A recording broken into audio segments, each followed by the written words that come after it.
से बड़ी खबर की जहां बजट सत्र में गूंजेगा नरसिंह घोटाला मुद्दा। सरकार को घेरने की तैयारी में जुटी कांग्रेस। जहां विधानसभा में स्थगन प्रस्ताव लाएगी कांग्रेस। 30 जून को बुलाई गई विधायक दल की बैठक 1 जुलाई से शुरू होने वाला है मॉनसून सत्र। नरसिंह घोटाले को प्रमुखता से उठाएगा विपक्ष। बड़ी खबर आपको दे रहे हैं भोपाल से, जहां बजट सत्र में गूंजेगा नरसिंह घोटाला मुद्दा। सरकार को घेरने की तैयारी में कांग्रेस जुट गई है। विधानसभा में स्थगन प्रस्ताव लाएगी कांग्रेस। जहां 30 जून को बुलाई गई विधायक दल की बैठक 1 जुलाई से शुरू होने वाला है मॉनसून सत्र। नरसिंह घोटाले को प्रमुखता से विपक्ष उठाएगा।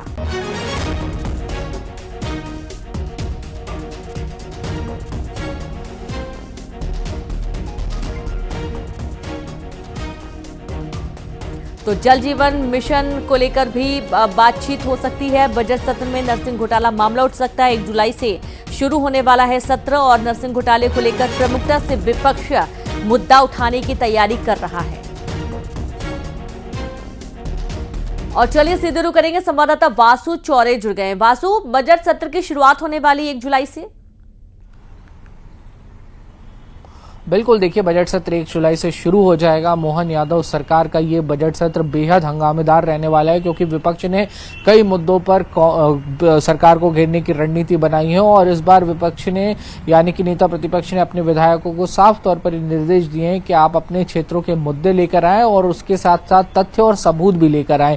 उन मुद्दों को तो जोर शोर से उठाया ही जाएगा, लेकिन जो प्रदेश के बड़े मुद्दे हैं जिसमें नरसिंह घोटाला फिलहाल अभी सबसे ज्यादा गरमाया हुआ है। नरसिंह घोटाले को लेकर सरकार को घेरने की रणनीति जो है वो पूरी तरह से तैयार हो गई है। विपक्ष स्थगन प्रस्ताव भी इस पूरे मामले को लेकर विधानसभा में लेकर आएगा। सवाल जो है वो विधायकों की ओर से लगाए जाएंगे अपने अपने जिले और विधानसभा क्षेत्रों से संबंधित। जो नर्सिंग कॉलेजों में गड़बड़ियां हुई हैं, जो अनियमितताएं हुई हैं, उनको लेकर जो सवाल हैं वो लगाए जाएंगे और सरकार से अब तक की जो कार्रवाई हुई है और ये घोटाला क्यों हुआ, कैसे हुआ, कब हुआ, कौन दोषी है, किसकी देखरेख में ये पूरा घोटाला हुआ, इन सभी बातों की जो जानकारी है वो मांगी जाएगी। और निश्चित तौर पर इस पूरे मामले को लेकर न सिर्फ सदन बल्कि सदन के बाहर भी जमकर हंगामा होगा, क्योंकि जहां विधायक अंदर इस बात को उठाएंगे तो वहीं कांग्रेस के जो अन्य संगठन है, चाहे एनएसयूआई की बात करें या फिर यूथ कांग्रेस की बात करें, वो सड़कों पर विधानसभा के बजट सत्र के दौरान इस पूरे मामले को लेकर संघर्ष करते हुए दिखाई देंगे, नजर आएंगे। कांग्रेस का ये कहना है कि लाखों छात्रों के भविष्य के साथ सरकार खिलवाड़ करने का काम कर रही है और न सिर्फ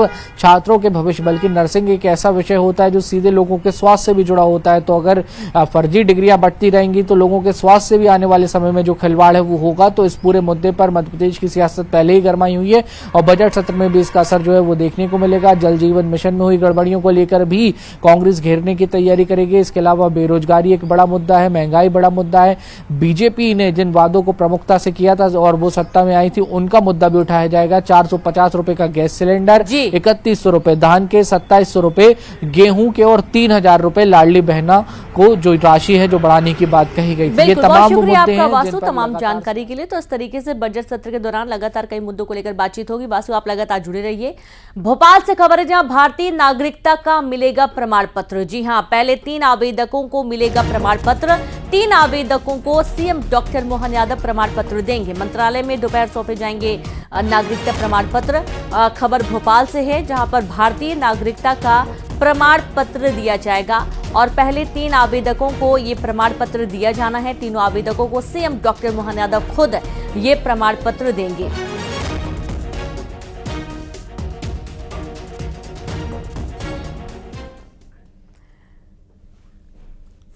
और अब बात करेंगे मानसून की। जी हां, भोपाल से खबर है जहां पर मानसून फुहारों से तरबतर होगा एमपी। जहां ग्वालियर चंबल संभाग पर भी बादल मेहरबान हैं। मालवा और निमाड़ में झमाझम बारिश जारी है। पश्चिमी विक्षोभ टर्फ लाइन के चलते बना सिस्टम प्रदेश के कई जिलों में बारिश की चेतावनी जारी कर दी गई है। पिछले साल के मुकाबले इस बार जून में ज्यादा बारिश होने का अनुमान जताया गया है। तो मानसूनी फुहारों से तरबतर होगा मध्य प्रदेश। ग्वालियर चंबल संभाग पर भी बादल मेहरबान नजर आ रहे हैं। मालवा और निमाड़ में झमाझम बारिश लगातार जारी है और पश्चिमी विक्षोभ टर्फ लाइन के चलते ये मौसम बना हुआ है। प्रदेश के कई जिलों में झमाझम बारिश का अनुमान मौसम विभाग ने जताया है। तो मॉनसून ने दस्तक दे दी है और इस दस्तक के साथ ही गर्मी से लोगों को काफी राहत मिल रही है। मालवा और निमाड़ में झमाझम बारिश जारी है, जहां प्रदेश के कई जिलों में बारिश की चेतावनी भी जारी कर दी गई है।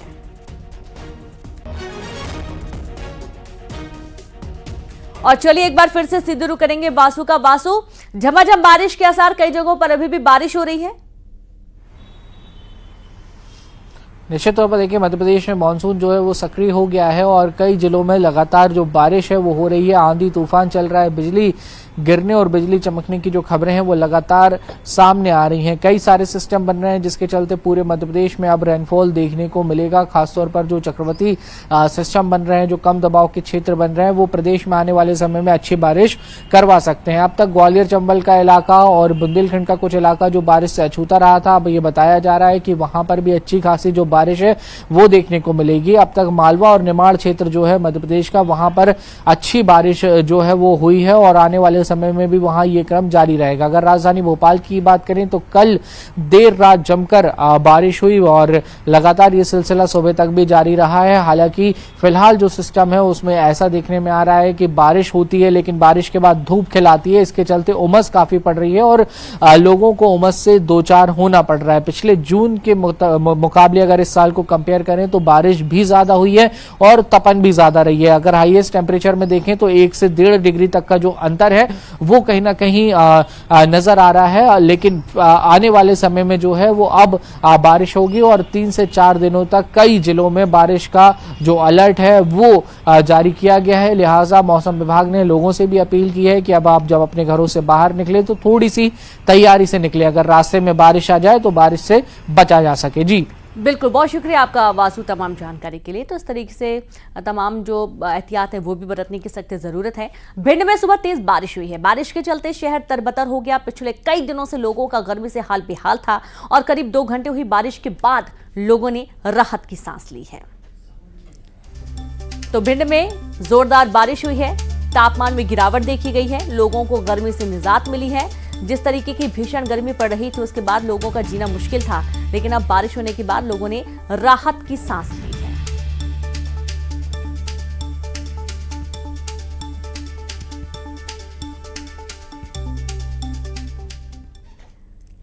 तो वही ग्वालियर में भी मानसून की पहली झमाझम बारिश हुई। 4 घंटे में 49 मिलीमीटर पानी बरसा है। जून महीने में कुल 80 मिलीमीटर बारिश हुई है। बारिश से लोगों को भीषण गर्मी से राहत मिली है। तो ग्वालियर में भी मानसून की पहली झमाझम बारिश, 4 घंटे में 49 मिलीमीटर बारिश हुई। जून महीने में कुल 80 मिलीमीटर बारिश दर्ज की गई है। बारिश से लोगों को भीषण गर्मी से राहत मिली। आज से सीएम विष्णुदेव साय के जन दर्शन कार्यक्रम की शुरुआत होगी। हर गुरुवार को सीएम हाउस में सीएम जन दर्शन कार्यक्रम में शामिल होंगे और लोगों की समस्याओं का समाधान करेंगे। सीएम हाउस में हर गुरुवार को सुबह 11 बजे से दोपहर 1 बजे के बीच जन दर्शन का आयोजन होगा।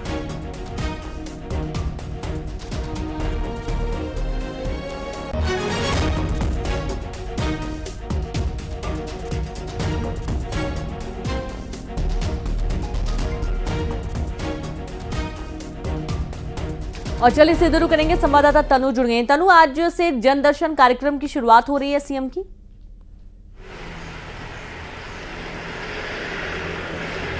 जी बिल्कुल, देखिए छत्तीसगढ़ के मुख्यमंत्री विष्णुदेव साय अब जो है जनता से सीधे संवाद करेंगे और इसको लेकर सीएम हाउस में जन दर्शन कार्यक्रम का आयोजन जो है वो किया जा रहा है। और इस कार्यक्रम के तहत अब हर हफ्ते के गुरुवार को सीएम साय जो है जनता से सीधे मुखातिब होंगे, रूबरू होंगे।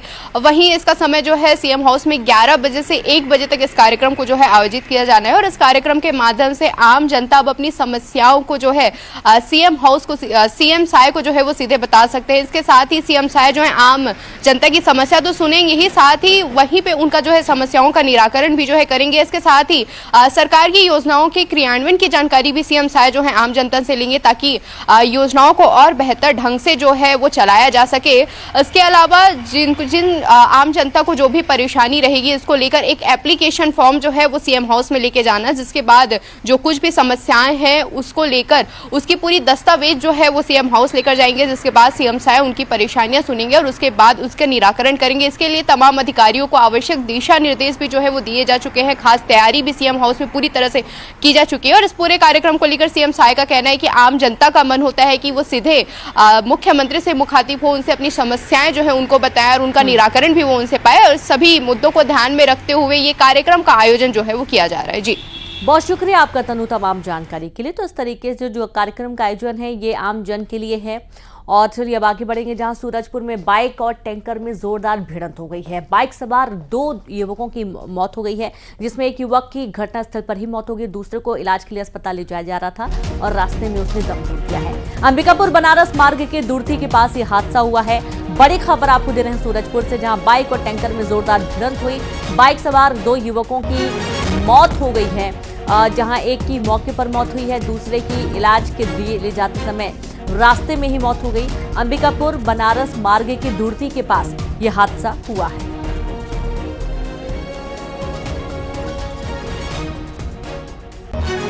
और संवाददाता वरुण राय जुड़ गए। वरुण, कैसे ये हादसा हुआ है? जी देखिए, पूरी घटना देर रात की है, जहां दोनों दूसरी दिशा से वाहनें आ रही थी, टैंकर वाहन और बाइक सवार। चूंकि बाइक सवार स्थानीय लोग थे, ऐसे में जब दुर्घटना हुई और दोनों युवकों की मौत हो गई, इसके बाद स्थानीय लोगों में बेहद आक्रोश भी बना रहा, क्योंकि लगातार जो पेट्रोलिंग की बातें आती है, वाहनों के गति पर नियंत्रण के लिए लगातार स्थानीय मांग करते रहते हैं। तो वो एक जब ये बड़ी दुर्घटना हुई और बाइक सवार 2 युवकों की मौत हुई तो स्थानीय लोगों ने नाराजगी नजर आया। लिहाजा जो भड़गांव की पुलिस है वो मर कायम करके फिलहाल विवेचना में जुटी हुई है। बिल्कुल वरुण, बहुत शुक्रिया आपका जानकारी के लिए। तो इस तरीके से रास्ते में ये पूरा घटनाक्रम हुआ। बाइक और टैंकर में जोरदार भिड़ंत हो गई, तेज रफ्तार का कहर बरपा, जहां 2 लोगों की मौके पर मौत हो गई।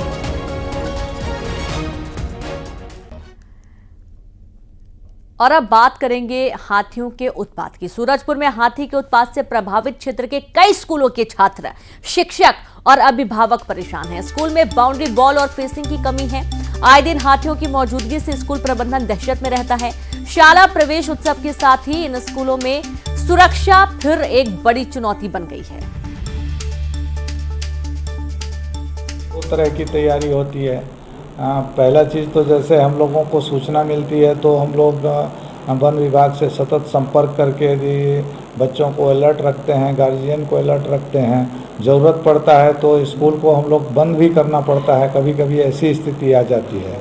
और बाउंड्री वाल्स वहाँ पे लगभग तो जैसे प्रतापपुर का एरिया है, विशेषकर कोटिया बगड़ा और गणेशपुर का क्षेत्र, वहाँ पे बाउंड्री वाल्स हैं। जहाँ पे नहीं हैं वहाँ के लिए हम लोग प्रस्ताव भेजे हुए हैं शासन। सूरजपुर जिले में भी नवीन शिक्षा सत्र की शुरुआत हो गई है, जहां अब सभी स्कूलें खुल चुकी हैं और शाला प्रवेश उत्सव की तैयारी मनाई जा रही है। ऐसे में जो सूरजपुर जिले का जो प्रतापपुर वन परिक्षेत्र के दर्जन भर ऐसे स्कूल हैं जहां हाथी के डर के साए में स्कूलें संचालित हो रही हैं। और सबसे बड़ी चीज़ आप देख सकते हैं, यहाँ स्कूल जो है वहाँ न सुरक्षा के मद्देनज़र कोई व्यवस्था नहीं किया गया है, न ही कैंप बाउंड्री वॉल यहाँ पर बनाया गया है और न ही सुरक्षा के मद्देनज़र किसी प्रकार की व्यवस्था है। ऐसे में शिक्षक हो, छात्र हो, अभिभावक हो, सभी परेशान रहते हैं कि उनके बच्चे हाथी के डर के साए में मजबूरन यहाँ पढ़ाई करने को मजबूर हैं। क्या लगता है कि किस तरह से आप अभिभावक भी हैं, किस तरह से डर बना रहता है आपको अपने बच्चों को स्कूल भेजने को लेकर? हमेशा जो है डर बना रहता है सर, कि बच्चे जो है स्कूल से जैसे स्कूल छोड़ते हैं, फिर बच्चे जब तक घर न पहुंच जाए तब तक हम लोगों को हमेशा मतलब डर बना रहता है। 20 साल से पूरा हाथी प्रभावित क्षेत्र है, ये बना हुआ है? पूरा बना हुआ है हमेशा से, शुरू से ही। क्या लगता है कि क्यों आखिर यहाँ कैंपस में न तो बाउंड्री वॉल है, न सुरक्षा के मद्देनज़र कोई व्यापक और पुख्ता इंतजाम नहीं किए गए? तो ये तो शासन का जिम्मेदार ही है कि भाई वो पूरा व्यवस्था करे। हमेशा आते हैं, देखते हैं, लेकिन अब हम लोग तो रिपोर्ट बना के दे देते हैं।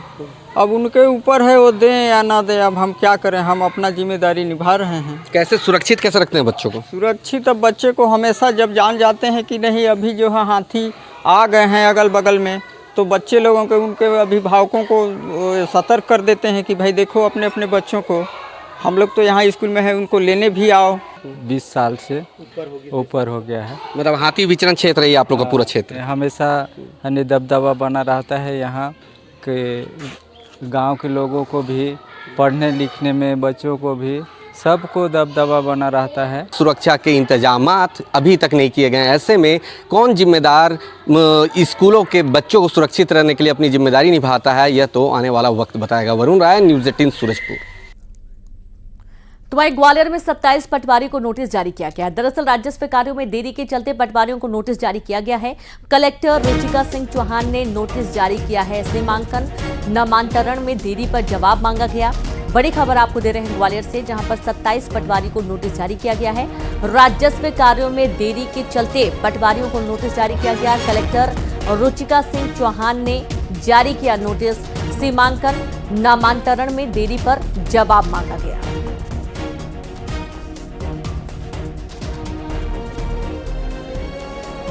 और संवाददाता सुशील जुड़ गए हैं। सुशील, पटवारियों को नोटिस जारी किया गया है, क्या कुछ कारण है?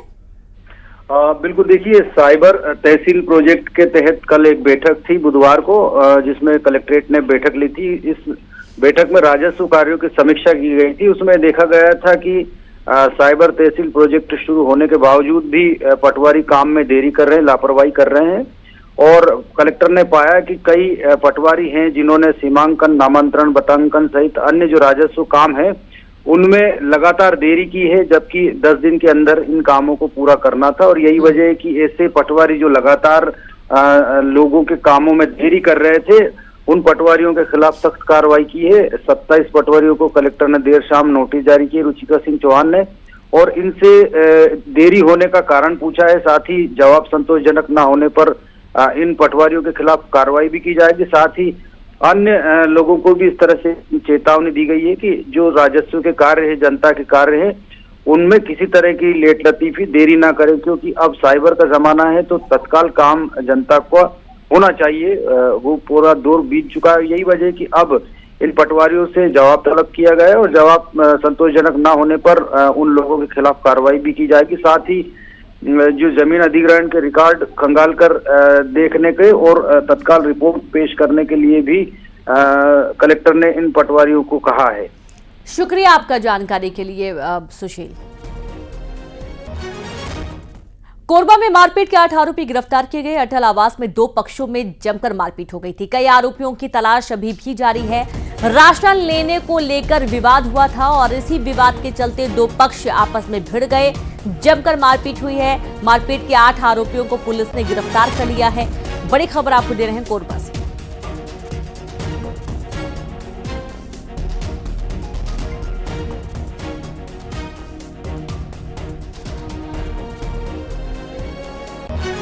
तो खबर कोरबा से आपको दे रहे हैं, जहां मारपीट के 8 आरोपियों को गिरफ्तार कर लिया गया है। दरअसल अटलवास में 2 पक्षों में मारपीट हो गई थी। कई आरोपियों की तलाश अभी भी की जा रही है। एक छोटा सा विवाद हुआ था। राशन लेने को लेकर हुए विवाद में 2 पक्ष आपस में भिड़ गए और जमकर एक दूसरे पर लात घूंसे बरसाना शुरू कर दिया है। मारपीट की शिकायत पुलिस में दर्ज की गई है। 8 आरोपियों को गिरफ्तार कर लिया गया है। बाकी की तलाश की जा रही है।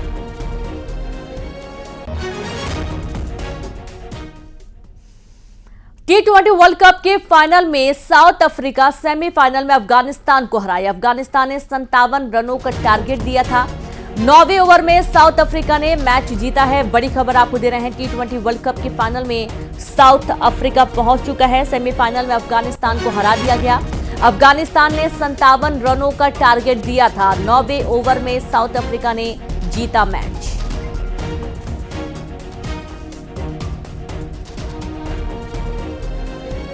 तो देखिए, 9वें ओवर में साउथ अफ्रीका ने मैच जीता है।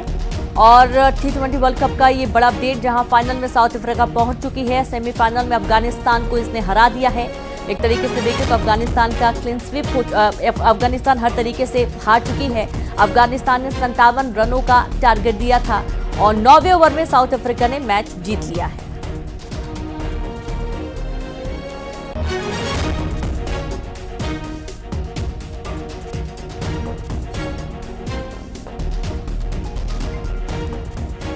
तो अब साउथ अफ्रीका फाइनल में पहुंच चुका है। सेमीफाइनल का जो रोमांचक मुकाबला था वो साफ तौर पर समझ में आ ही रहा था। और अब देखिए कि अफगानिस्तान हर तरीके से अब हार चुकी है और साउथ अफ्रीका फाइनल में जगह बना चुकी है। और अब खबर भोपाल से है, जहां पर छात्रों के स्कॉलरशिप की समीक्षा। आज सीएम डॉक्टर मोहन यादव करेंगे समीक्षा। एससी, एसटी, ओबीसी छात्रों के स्कॉलरशिप की समीक्षा होगी। स्कूल शिक्षा विभाग के अधिकारी इस दौरान मौजूद रहने वाले हैं। तो खबर भोपाल से आपको दे रहे हैं, जहां छात्रों के स्कॉलरशिप की समीक्षा मुख्यमंत्री डॉक्टर मोहन यादव खुद करेंगे। जहां एससी, एसटी, ओबीसी छात्रों के स्कॉलरशिप की समीक्षा होगी और स्कूल शिक्षा विभाग के अधिकारी इस दौरान मौजूद रहने वाले हैं।